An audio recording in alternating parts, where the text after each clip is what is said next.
In this month's mental health monthly training session, we are going to be discussing the new critical incident stress debriefing standard operating guideline 1-148. In this slideshow, we will be going over the definition of a critical incident as outlined in the guideline, diffusings and debriefings. We will also touch on the 4 levels of traumatic incident intervention as outlined in the guideline as well. We will review the diffusing framework being used by the North Bay Fire Peer Support Team when called out to a diffusing, and the best practices for completing the stress cycle during a brownout or after any incident you feel necessary.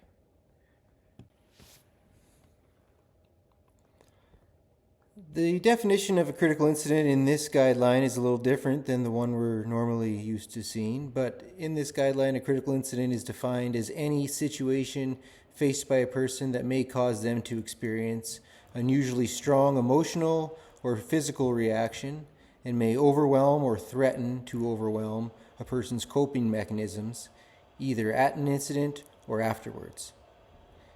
Individuals may be severely shaken by an incident, but are likely to recover from its impact with the appropriate support. This guideline defines a diffusing as an informal crew discussion, often led by a member of the peer support team. Participants are given an opportunity to share reactions to an incident, vent emotions, and learn about the stress recovery process.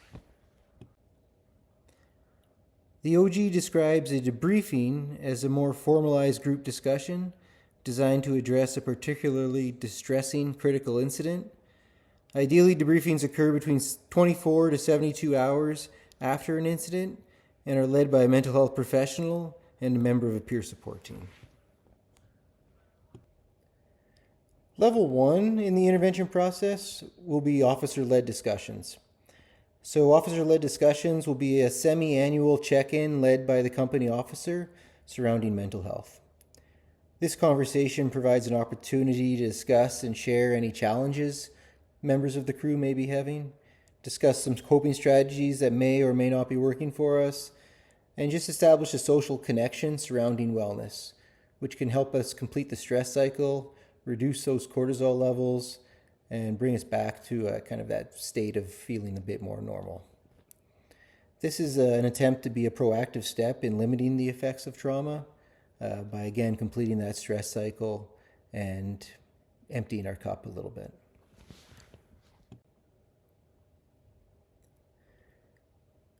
Level 2 intervention is a crew-led check-in after an incident. So this is an informal crew discussion following any emotionally significant event. The officer may contact a platoon chief and request to be browned out for this discussion. The goal or the idea is to help reduce the negative impacts of trauma as soon as possible. This can be done after any incident that an officer or crew member feels it would be beneficial and can be initiated by the officer or the crew member. Level 2 should only be applied to a single station. If there's multiple stations involved, the diffusing should be done by a member of the peer support team or a mental health professional. A level 3 intervention is a peer support team-led diffusing. This is a discussion after a traumatic incident led by at least one peer support team member. Ideally, we'd have 2 members present for the discussion. The affected crews will be browned out for this discussion. It's going to be arranged after or during an incident where there is a likelihood that firefighters' mental health could be negatively impacted. We want to have the diffusing as soon as we can following the incident. Peer support team members will reconnect with all crew members after the diffusing to offer any further assistance.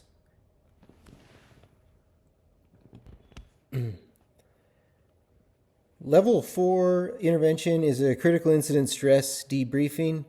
This is going to be led by a mental health professional with the assistance of some peer support team members. Level 4 can be requested by any firefighter or officer by contacting a member of the peer support team or the on-call senior officer.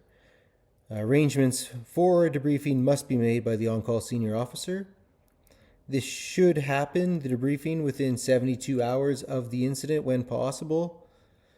It's often done after critical incidents such as line of duty deaths, serious injury to a firefighter, a disaster or multi-casualty incident, known victims, prolonged incidents, death or serious injury of children. Debriefings can also be multi-agency, involving both police, paramedics, or other agencies involved at the incident. So that was a brief overview of the new OG. I do encourage you to go have a look at the OG itself, as it does outline the different roles and responsibilities. And now we're going to move on to what to expect at a diffusing. So a diffusing is most likely going to be done at the fire hall, but the idea is that it's done in a safe location, away from the incident, and away from any potential triggers and distractions. Peer team members are going to be looking for headlines over details of the incident. We're going to avoid any gory details, as they can add to the cumulative effect of the event and potentially trigger others involved. Peer team members will discuss normal reactions to trauma. The normal duration to fully digest a traumatic event is 30 days. Crew members may want to connect with their mental health professional within that 30 days, just to ensure that they're processing the event well and maintaining their wellness. The peer team will also educate crews on the stress cycle, encourage them to exercise, encourage breath work and social connection to bring them back to homeostasis after the event. Our peer team members will then provide some information on wellness checks and inkblot, and answer any questions that may arise.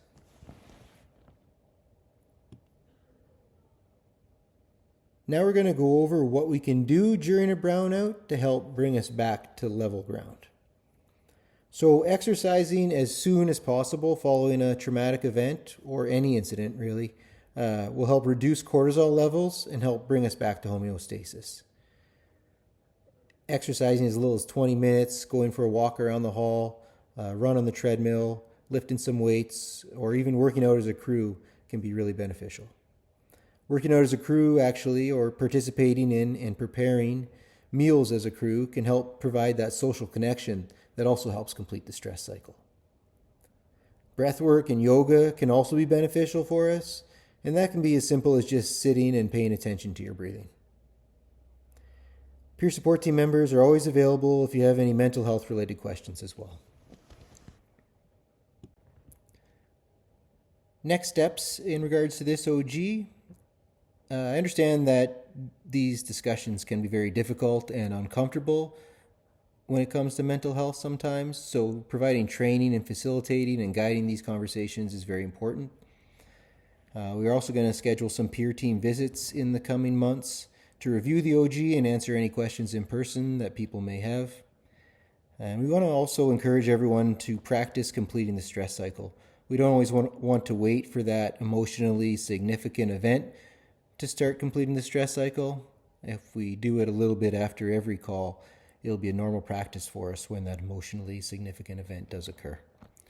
Thanks everyone for taking the time to listen to this, and I hope you have a great shift. Take care.